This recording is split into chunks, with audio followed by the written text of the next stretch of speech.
messaging pros talk about ideas shaping the market right now. Today's topic is positioning as growth lever. We're going to unpack how clarity at a brand level makes every campaign, ad, and sales page work harder, and why so many businesses stall, not because of bad marketing, but because their audience can't quite tell what they stand for. I'm here with Roxana Gramada, positioning expert. Roxana, do you want to take a minute to introduce yourself today? Sure. Hi, Katie. So my name is Roxana Grumada. I'm a positioning and messaging expert. I am the creator of Becoming Words, which is an identity salon for brands. And recently, I am the creator of the Dark Horse Protocol, which basically says that you can be the dark horse of your category if you have power positioning, which is something that I feel that we're going to touch on in our conversation soon. Yeah, excited to hear more about that. Yeah. And I am Katie Peacock, for those who don't know me, back-end sales strategist for coaches and course creators, helping you maximize the customer lifetime value and make the most of every sale. All right, so I'm going to intro our first topic, Roxana, and I'm interested to hear your take on this. Oh. Define positioning with no marketing speak. Do you want to give it a go? Yeah, this is my favorite subject, by the way, or one of my favorite subject, because we get so complex and complicated and use a lot of long words. But when it comes to positioning, if you go to the masters, and by masters right now, I mean David Ogilvy, he's the simplest definition he came up with. Circa 1984, he said, "Well, I define positioning as what a brand is and who it's for." I could have said, he goes on, and I'm vaguely quoting, right? I could have said that Dove is soap for men with dirty hands. Instead, I chose it to be as cream soap for women with dry skin. And 20 years on, it's still true. So basically, the simplest way that you can talk to anyone about positioning is what is this and who it's for. And from I there, love that. yeah. Oh, by the way, that's a great object. But no product placement. We're not affiliates, but what a great thing, right? Yeah. But I love that you chose Dove as your example because as soon as you said Dove, a very clear image appears in my mind of what it is and who it's for. And that is exactly what you said. So you can tell that there is that alignment there, you know, in their marketing and in the minds of their consumer that what it is and who it's for, there's absolutely no confusion. Absolutely. And I mean, it's still David Ogilvy who said that. And I could add other examples, but quite frankly, it's so crisp, it's so clear. And it just ticks all the right boxes, it's just that's positioning. Mhm. Okay, I should have gone first because you're the positioning expert and my my definition's not nearly as eloquent, but when I think of positioning, I think about the grocery store and knowing which aisle I need to go in to get the item. So not knowing which category it's going to be in. Do I want to be in the baking aisle, the pasta aisle, the canned goods aisle, and then having a sense of within that aisle, is it going to be on the top shelf with the expensive goods, the bottom shelf with the discount goods? Is it going to be, with the healthy things? So that internal sense that your customer has of, I mean, ultimately it is who is it, what is it, and who is it for? But that clarity on the category that it fits in, the price point that it's sold at, and kind of the features that will determine who it's attractive to. Is that going to be for the mom of six kids who's buying like the massive 20-pack box of granola bars for as little as possible? Or is it the health food organic granola that's at the top shelf and costs three times as much but tastes really, really good? So, um, Absolutely. And that's a very good direction to go with it. And you see, as you put it, like physically, you describe it, where do I go? Which direction? Now, the moment you talk about direction, you're talking about choice. And the moment you're talking about choice, you're actually talking about strategy.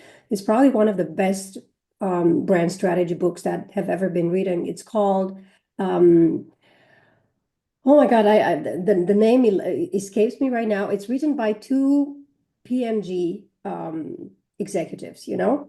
Yes, absolutely. Yeah. And that's where you get we're gonna put the name in the chat Yes, because yes. right now my brain is like going places. Oh my God, what's the name? What's the name? And it definitely has a lot to do with strategy and positioning, right? So the number one thing is strategy means the simplest definition of strategy is choice. And quite frankly, positioning is strategy. You know, Mm, it's the number one strategy decision you make. Because as we go deeper into the subject, basically positioning, another way to talk about positioning is what's that space you hold in your client's mind? You know, like you go into the supermarket. I love that example, right? When people think about you in their brain, where do they find you? Next to what? You know, do they have mm, enough of a shelf for you, or are you just barely there? Do you own an entire aisle? Oh my God, when I talk about Katie, she owns post-sale profit or whatever, you know, whatever mhm. your number one thing is. And you know, you tell me what that thing is. In my expectation, you're the kind of person that knows how to make a course creator money after they made their first sale with the leads that are already in-house, is my understanding, right? Correct. Uh, yes, good. So when I think of Katie, yeah, she's the one like, oh my God, I already have clients. How do I maximize business from the clients that I already have? How do I deliver insane value to the clients I already have? If I have that question, I'm talking to Katie, okay? If I'm talking about, so how do I introduce this to the market? What do I say about this is like $50 lipstick? What do I say to make it fly off the shelves? And it does, okay? This is an amazing lipstick. Enough with the products, okay? There. So it's positioning is real estate you own in your client's mind. And how do you make sure that you own it? And how do you make sure that it becomes a kingdom and it's unattackable and it's, you know, yours to live and last forever, Yeah. or, you know, as the story goes. So perfect timing as we're going to dive deeper. So we talked about defining positioning, and it's interesting to me the question of how we have our initial positioning, right? Often I think initial positioning is kind of the founder's gut. And maybe, larger organizations do think about positioning when they're just starting out. But I think it's more common for the initial positioning to be based on um, impressions about the market, what the founder wants to do, and then for the really strategic positioning to happen as growth has begun. And I'm interested to hear your take on this, but I want to introduce our second topic, which is going to be what are the signs it's time to revisit positioning? So I'd love to know from your point of view, Roxana, like what I guess how people have their initial positioning and then when is it time to think, okay, is this actually who we are, what we do? Are we owning the right real estate here?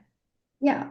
So great idea to introduce it like that because yes, very much it's very much so. When we launch with what we have.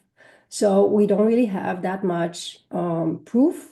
Maybe we don't have any proof at all. But we're just crazy about this idea and we think that it might just work and we want to give it a go. So we have a hunch. I think that this is something that I really want to offer this. And then you go out into the market and you test enough until you have something that's called at least the beginning of a product market fit. And you sell it to various types of customers, you know, and some are great and some are not so great. And one of the signs that you need positioning, you need to change whatever you went out into the market with, is that Maybe you already have some kind of clients that are already crazy about you and love what you do, but with others, you spend so much time selling yourself, and then they change their mind at the last minute or ask for discounts. Or if you have a sales team, the sales team is taking long. It takes a long time for them to get meetings and then to close. If you are in tech, it takes a long time to get to the demo, so on and so forth. So for some reason, whatever it is that they're saying is not clearly enough articulated. The value in is not loud and clear. So people Mm. are not like, oh my God, yes, or oh my God, no. That's also a good sign for positioning. So if people immediately know that this is not for them, that's clear. It's just Mhm. clear it's not for them. Now, obviously, you don't want to talk to the people who will say no. You want to find those that are going to be like, of course, can we start now? Or can I hire you right now? Um, so the signs you're looking for is how strenuous is it for you to introduce yourself and to close? Mm. So if it takes a lot of effort and you constantly have to explain yourself or re-explain yourself, or people change their mind, or you sign them, but then they're not excited and like, we don't think that, we didn't really think that, this was going to be it. We thought it was going to be something different. These are all signs that there's a miscommunication. And quite frankly, a sales problem is a relevance problem, because the value is not clear. And if the value is not clear, it's a communication problem. You didn't put it well into Absolutely. words, you know? Yeah. You have to go to the basics and figure out, okay, so what's the value here? What have I been telling to these people? Are they interested or are they not? So if you want the really brief, the scratching of the surface around it, it would be that. The conversation is hard. It Hmm. doesn't it doesn't take, it's not easy. Hmm. I love that you're pointing out about a slow sales cycle being a sign of a positioning problem. And I would add too, people from a service provider point of view, people coming to you for work that you don't do is often, if you're getting on calls with leads who are not aligned, clearly there's a misrepresentation, in your marketing in the marketplace that you do something that is not the case.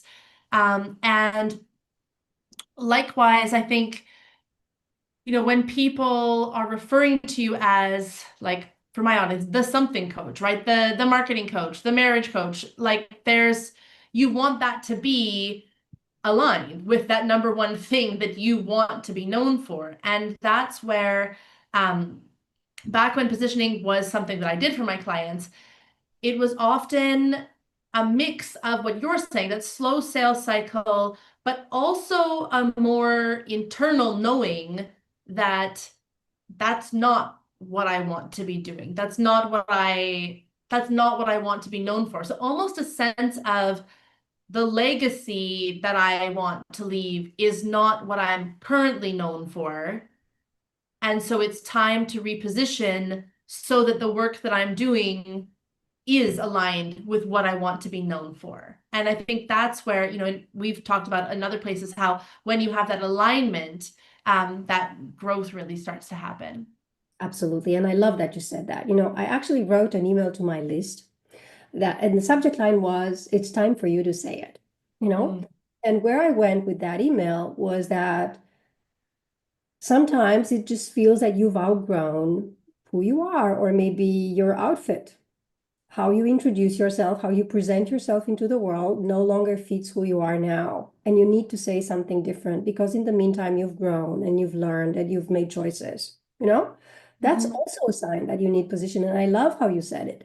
And it's very true. When what you're selling is your intelligence, when your expertise, when you're that kind of professional or expert, yeah, learning more, becoming more competent in a certain direction, making choices what to offer. It may just be that it's a certain point in time you no longer want to offer services, you want to have your own IP. Okay, Mhm. that will take some repositioning. Absolutely. Yeah, and you will have to go through the process that takes you there. Okay, and speaking of that process, I mean, I think so many marketers, business owners, I mean, all of us really have experienced tweaking our websites. as an exercise in positioning. So maybe, I think, okay, for myself, less so when I pivoted to the post-sale profit position, but at one point my website was very focused on web copy, and then I pivoted towards launch strategy. I didn't really change anything other than my web copy. So my question for you that's going to intro our next topic is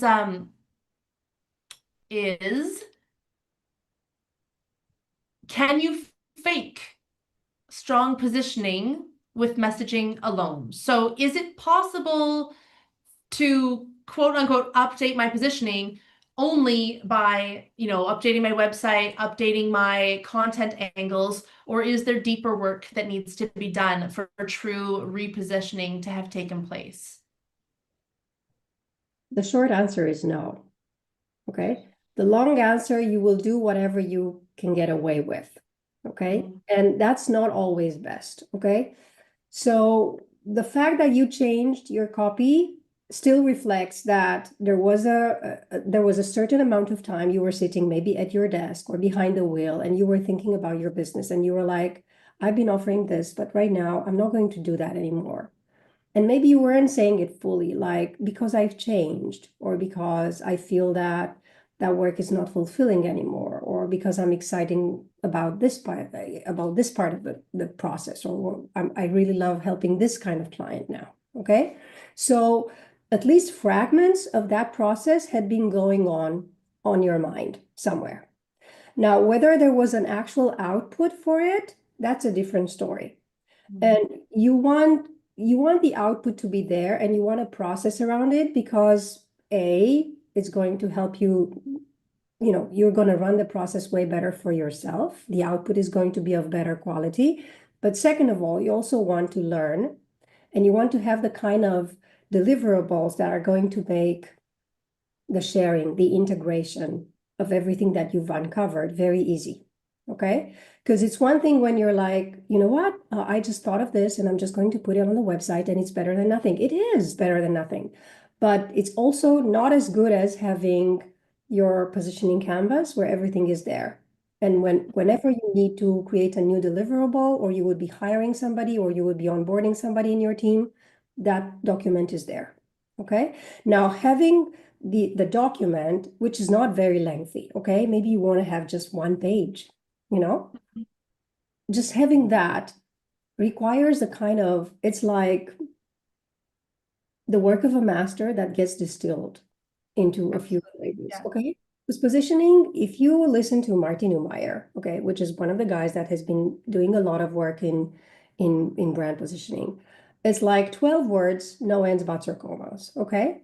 And I've heard different, of course. I mean, you look around, you want to see 12 words, no end, buts, or commas, but the truth is you're going to see lots of ends and lots of buts and lots of commas, right? Um, but if you manage to distill it to that, a lot of things are already in sync. Okay. I don't hear any specific number of words from April Dunford, who is also a great voice in positioning, especially in tech. And, for good reason, she is incredible, right? And we all learn from her. But ultimately, if the process works, you have something that's very crisp and clear.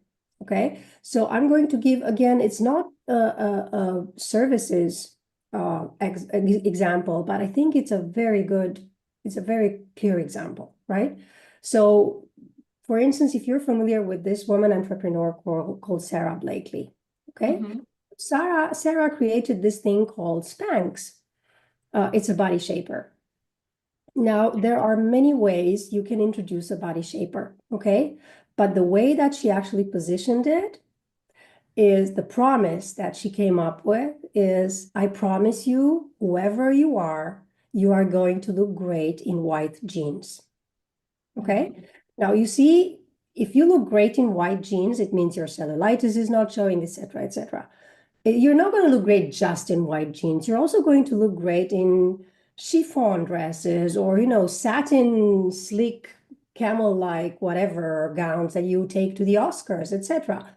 But it was very clear you know, and it's obvious to every woman. Mhm. I hear men And it too. speaks so clearly to her target audience. It's one of those things that doesn't make sense to the person who it's not for. Yeah, Because if you don't know that white jeans are particularly challenging to wear, it's not for you. yeah. So you see, now that is amazing positioning. Mhm. Okay. And I haven't heard anybody complain about the price tag of Spanx Mhm. because the value is so clear. You know exactly where you're, I mean, you're happy to pay the price. This is one of the things that happens when you're very well positioned. Money, the price tag is no longer an issue. Okay. Mm. Yeah. So, Roxana, I'm just, given this is our debate segment, I want to push back a little bit. I'm curious, uh, in your opinion, because to me that's words, that's messaging. Like you talked about the document, is this, so obviously you do need to have the strategy. You need to know not only who you're for, what you're going to offer. You mentioned the deliverables or what the product is going to be. The price point is also going to come into play in terms of who it's for and how you're positioning. But how much does something like company values or, other, like beyond messaging, what else has to change for a positioning, for a market position to really be fully embodied by a brand? Okay. So if you're like, listen, we don't really have time for this positioning process right now. So can we just like give me a makeover, give me something fast because we need to up sales, right? Yeah. What can Mhm. you do? And the way that teams or, one minute, I mean, or really like a business of one would go about it is, you know what? I'm just going to go out with this message. I'm just going to say this differently and see what happens, you know? And the larger the company, the harder it is to keep that message in alignment.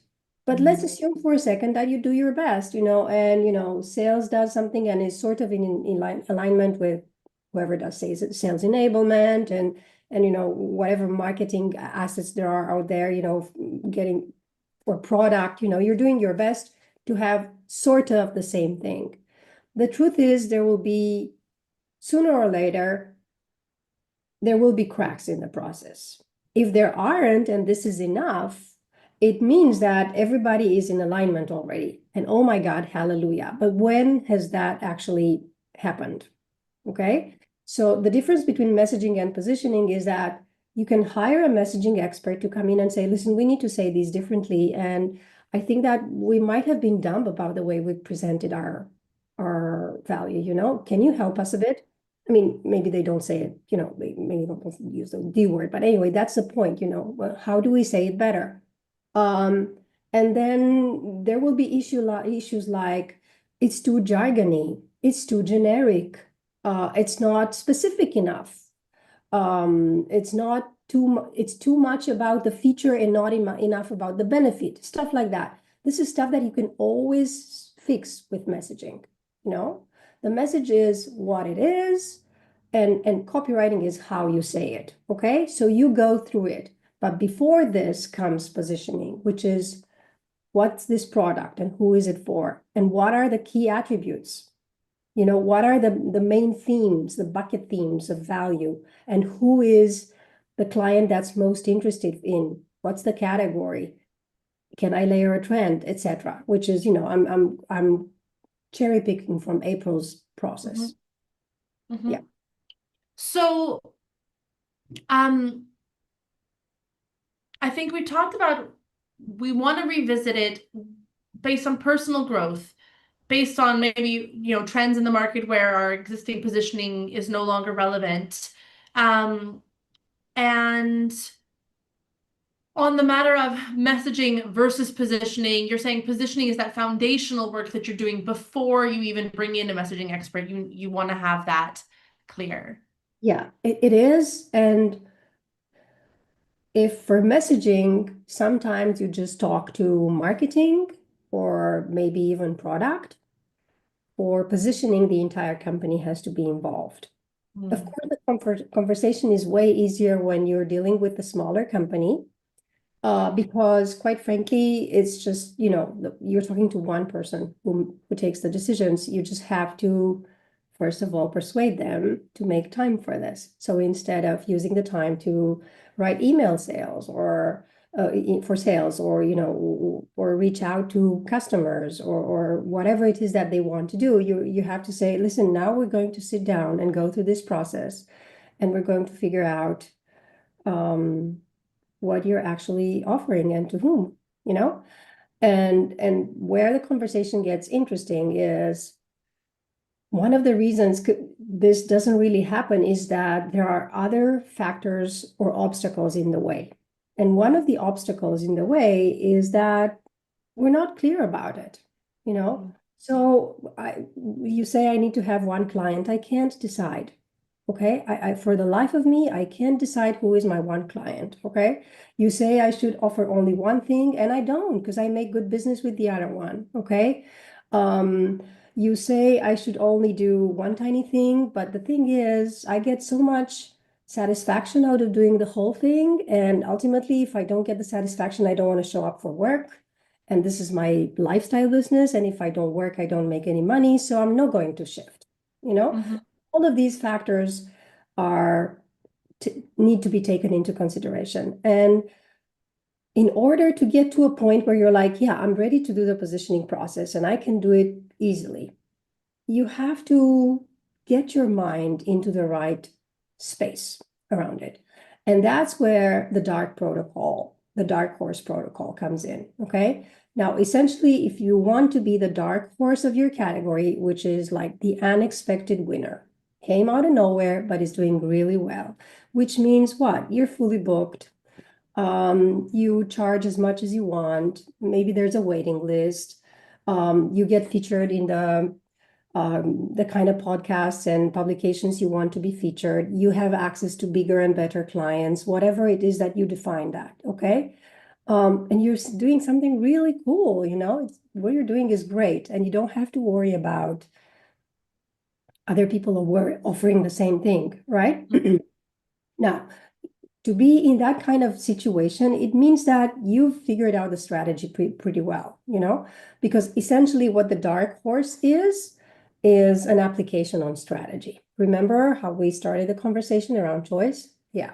So you figured out the opportunity into the marketplace and you applied some kind of a protocol that takes you to a place where, well, I think that with this positioning, not only can I make the best of what I have to offer and enjoy the work, but I think I can win in the market.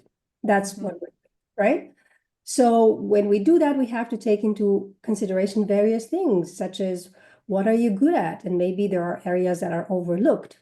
How do you make decisions? Because many times you make emotional decisions and that's it. You just don't move.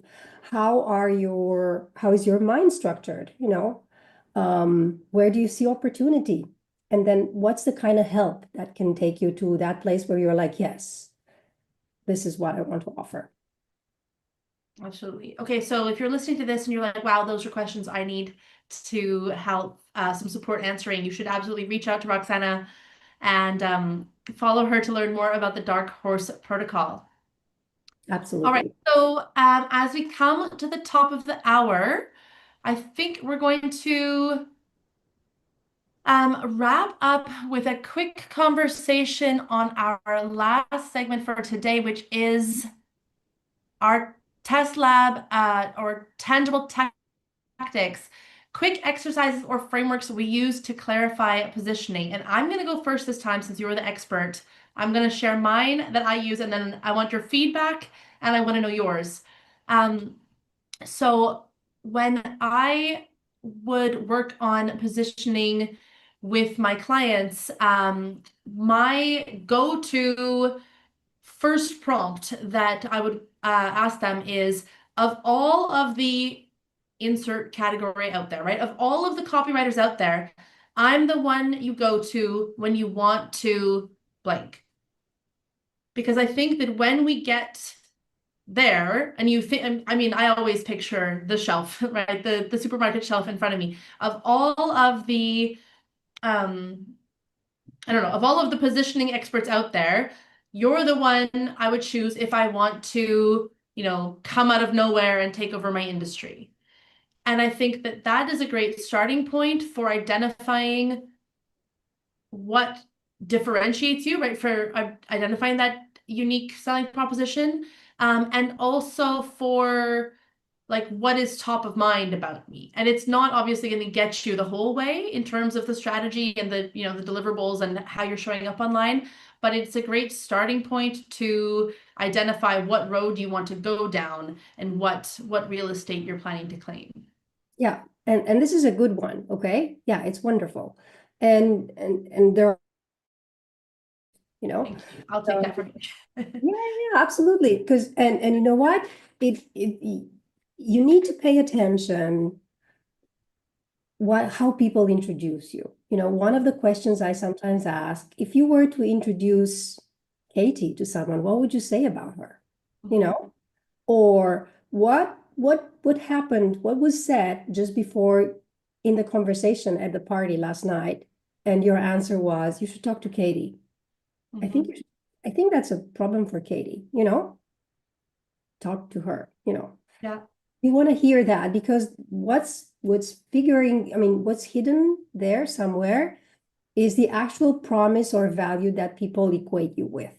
Okay, I'm going to go to Katie because I'm going to go to Roxana because I've been the Cinderella of the industry and now I'm going to be the dark horse. I don't care. You know, I have this kind of work and it's a bit edgy, but I'm not afraid and I want to be known for it. I want to put it out, you know? Um, But so and to link that to what you said earlier, if you are not coming up in those conversations, or if you're coming up in the wrong conversations, that's another sign that you need to revisit your positioning. absolutely. Especially, you know, yeah, if you're being sent irrelevant referrals, that's a great indicator. But you see, you have, here's where you need to attune, okay? Because the way that the one of the first thoughts that you can have, and sometimes the first thought is not the best, right? Is, oh my God, people haven't heard of me, so I need PR or I need ads or, you know, I need to make myself known somehow. But first of all, you need to know that the value is there and that it's crystal clear for this kind of client. And then you figure out how you say it best and how you amplify it. Okay. Now, another way of looking at this is, of course, it's variations around what you want to be known for. You know, another exercise that I used to give people in groups when I was delivering workshops is, if you're at a party, what are you going to say you do? You know, and what do you? Because the way you go about this is people are overly generic or they're overly elliptic. And then the conversation gets either, flows away from there, or it just gets weird, or like, okay, I don't know what does she mean? She's a confidence coach. Mhm. You know, Where we but go from there. Yeah. I don't know. I mean, sure, everybody needs confidence, Yeah, what is it? Um, So there are ways that this escapes, like into the allegorical or the overly metaphorical or the whatever, or the simplistic. I do X for Y without Z. This is one of the things that you will find out there in the market. And it's a beginning, it is a beginning, but can you move beyond that? And not every brand, the truth is, not every brand can. Mhm. Not every brand is such structured and such um, positioned that they can say it. And Mm. in order for that to happen, a number of decisions need to be made.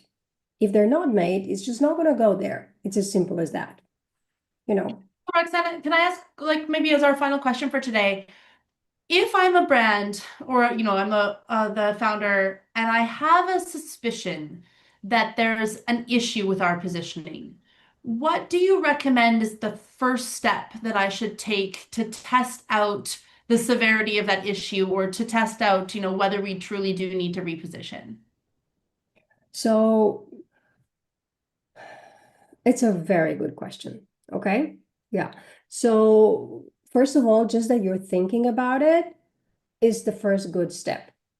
You're willing to look at what is not there, what is not in place. Because quite frankly, more often than not, the conversation will be like, yeah, I know we need better positioning or better messaging, but everybody needs it. We need sales now. Can you get me sales? Okay. Yeah. So the number one issue I would do is we're going to call it a mini audit. Somebody comes in, somebody like me, okay? I come in and have a look at what's there and what's not there, okay? And I will be looking at a lot of things like I will do a quick audit of the website. There are very precise points where I look. Is the message there? Is it clear or is it not? There tend to be at least two very frequent issues around that. Then I will look at, is there a voice of customer system in place? If it's there, I want to look at the data. If it's not, we have to set it up. Do you have demos for me to look at? Do you have customer support, a backlog? Are you willing to go into job to be done interviews, which not everybody is willing to, but there's a trove of a treasure trove, in there about how people choose what you what they choose you for and how they describe you. So the first mini thing I would do is, even before you bring someone like me in, is I would talk to your salespeople. Mm. And also what's going on in the field. Is pitching easy or not? Mm-hmm. Well, are people are they getting the glazed eyes where nobody's interested and they're like checking their phones or whatever? Or are people completely enraptured with the kind of value that you deliver? And if you're thinking about positioning, you're sort of towards the first one, right? Like, where's the issue? And sometimes how fast you close or fail to is the number one issue that makes you think, well, what's going on here? Is it because this is a junior person in sales? For instance, if it's a business of one, is it because I don't enjoy selling? Was I not doing good enough of a job presenting myself? Very often the first sign that I get from businesses of one is they say, well, I wish I just presented myself better. Mm. I really don't know how to say articulately, crisply what I do, what it is that I do, what it is that I offer, and um and then they will say, well, I haven't thought of that. I haven't thought of myself as doing that. That's true. It works, and then, the first thing you do afterwards is you go and test, Try of it course, out. of course. Yeah, fantastic. So if people want to learn more about you and your messaging work, Roxana, where can they find you? Becomingwords.com. Soon there will be the Dark Horse strategy website, which is in the works. We're going to say Very that. cool. Also on LinkedIn, Roxana Bromada on LinkedIn. Fantastic. Thank you so much for joining with me today. This was a really interesting conversation about positioning, and I am really interested to learn more about the Dark Horse Protocol. Thank you, Katie. Thank, thank you. And yeah, thanks again for joining us for episode 3 of Hot Copy on positioning as a growth lever. I'm Katie Peacock, and I will see you again next week.